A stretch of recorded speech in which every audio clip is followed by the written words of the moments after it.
Je ne sais pas c'est à quoi pourraient ressembler tes aspirations pour les temps présents.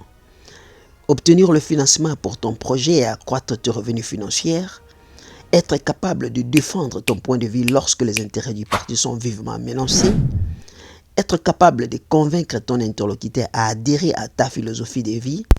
Peu importe la raison, tu dois savoir que, à notre époque où la parole semble avoir plus de faveur que l'action, parler en public est une nouvelle ressource.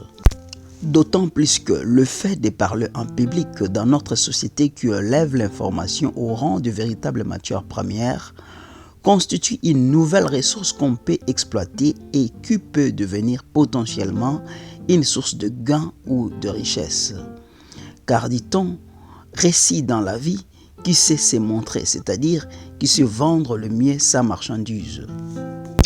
Cette vidéo, je l'ai faite pour toi, pour t'aider à évaluer tes capacités de communication, afin de savoir se saisir de cette nouvelle source d'opportunité que la prise de parole en public. Cependant, il ne faut pas se voiler la face. Parler en public n'est pas une mince affaire. D'où l'importance de se demander quand et comment parler en public. Quels sont les obstacles qui nous empêchent de remporter un succès public? Je m'appelle Firestone Coach en langues étrangères. Si tu n'es pas encore abonné à cette chaîne, il est temps pour toi de le faire. Alors c'est parti. Bonjour. T'as pas besoin d'être tribun, avocat ou l'homme public pour devoir affronter le silence attentif d'une assemblée au moment de prendre la parole. Car de nos jours, que ce soit dans la vie privée ou professionnelle, plusieurs situations nous poussent à prendre la parole en public.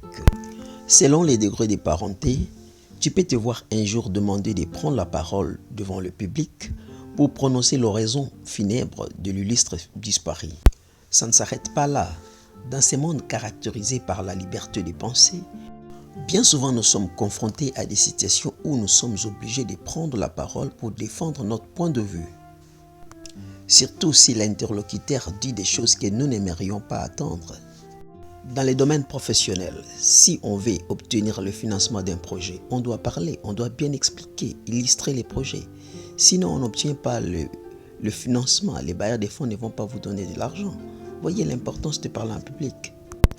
Pour vendre un produit, un service, on est obligé de parler, de chercher à convaincre l'autre.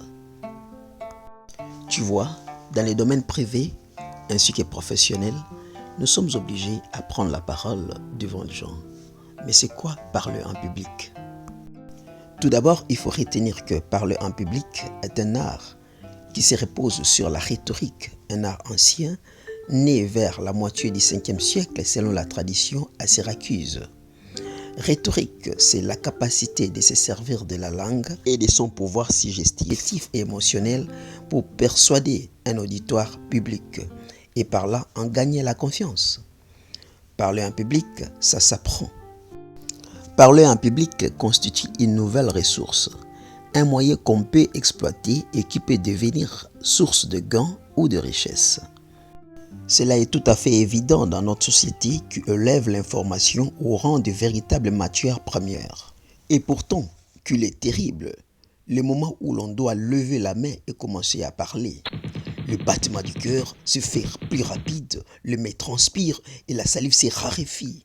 Comment faut-il commencer? Sur quel ton vaut-il mieux parler? Quel geste faut-il faire? Ce sont là les obstacles à surmonter. Sinon, tu ne vas pas vendre. Tu ne vas pas obtenir le financement de ton projet. Tu vois, quel malheur. Quels sont les principaux obstacles à la communication qui nous empêchent de remporter un succès public? 1. L'abstraction. 2. L'emploi des jargons. 3. La monotonie. 4. Le manque d'information. 5. La peur liée au caractère de l'orateur. Je ne comprends pas pourquoi, lorsque tu parles en public, tu avances les raisonnements farfelus, mots compliqués, mal à propos. La plupart du temps, tu ne fais aucune référence à la réalité. Bref, tu aimes te faire mettre dans l'utilisation des termes qui relèvent de l'opacité du langage que même un philosophe aguerri aura du mal pour te comprendre. Mets-toi dans la peau de la personne qui t'écoute. Si au bout de 3 ou 4 minutes d'une conférence, cet auditeur n'a pas encore compris quel en est le sujet, ou bien s'il n'a pas encore saisi le thème concret dont il est question. Il est évident que son attention commencera à se décrocher.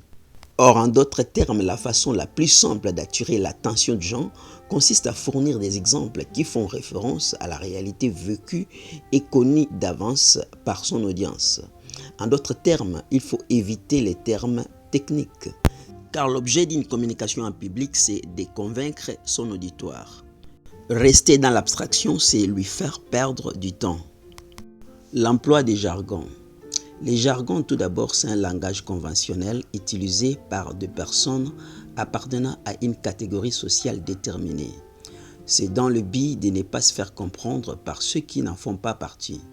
C'est là l'un des piliers de chaque type de communication.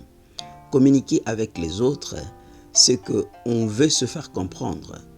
Employer donc les jargons lorsqu'on parle à un public veut dire on est en train de perdre sa lucidité. C'est-à-dire que la mémoire défaille et la bouche semble s'accrocher aux mots qu'on utilise d'habitude dans un cercle fermé d'amis ou de collègues. En réalité, lorsqu'un orateur commence à utiliser les jargons, cela veut dire qu'il perd sa lucidité et cherche à se défendre. La monotonie. Lorsque tu as une prise de parole le week-end, très souvent les gens passent beaucoup de temps à préparer le contenu. C'est pas mauvais. Mais je te demande cette fois-ci de passer beaucoup de temps à penser à l'exposition. Comment ça va se passer? Tu auras besoin de ta voix, varier ta voix, l'intonation, la posture, comment se mettre devant les gens, quels sont les mouvements que tu dois faire et que tu ne dois pas faire. Regarder les gens droit aux yeux. La gestualité, c'est vraiment très important. Bref, la prosodie. Cherchez à avoir une très jolie prosodie communicationnelle.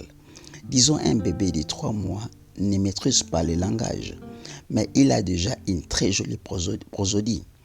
On sait s'il a faim, s'il est fatigué ou s'il fait une crise d'autorité. C'est-à-dire par ta voix, on doit sentir que tu es en colère, tu es dans la joie et tout cela, on va le sentir par ta voix.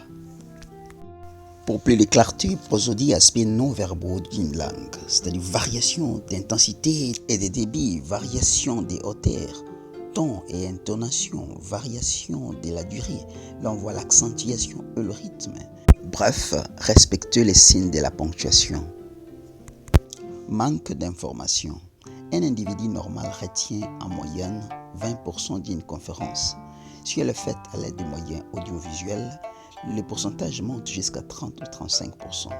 Si le conférencier est vraiment excellent, que le public est directement concerné et que l'intervention n'est pas très longue, on peut atteindre 40%. Le secret, c'est de répéter la même chose, mais de plusieurs manières. Mettez l'accent sur les points dont vous voulez vraiment transmettre, mais en le répétant de plusieurs manières.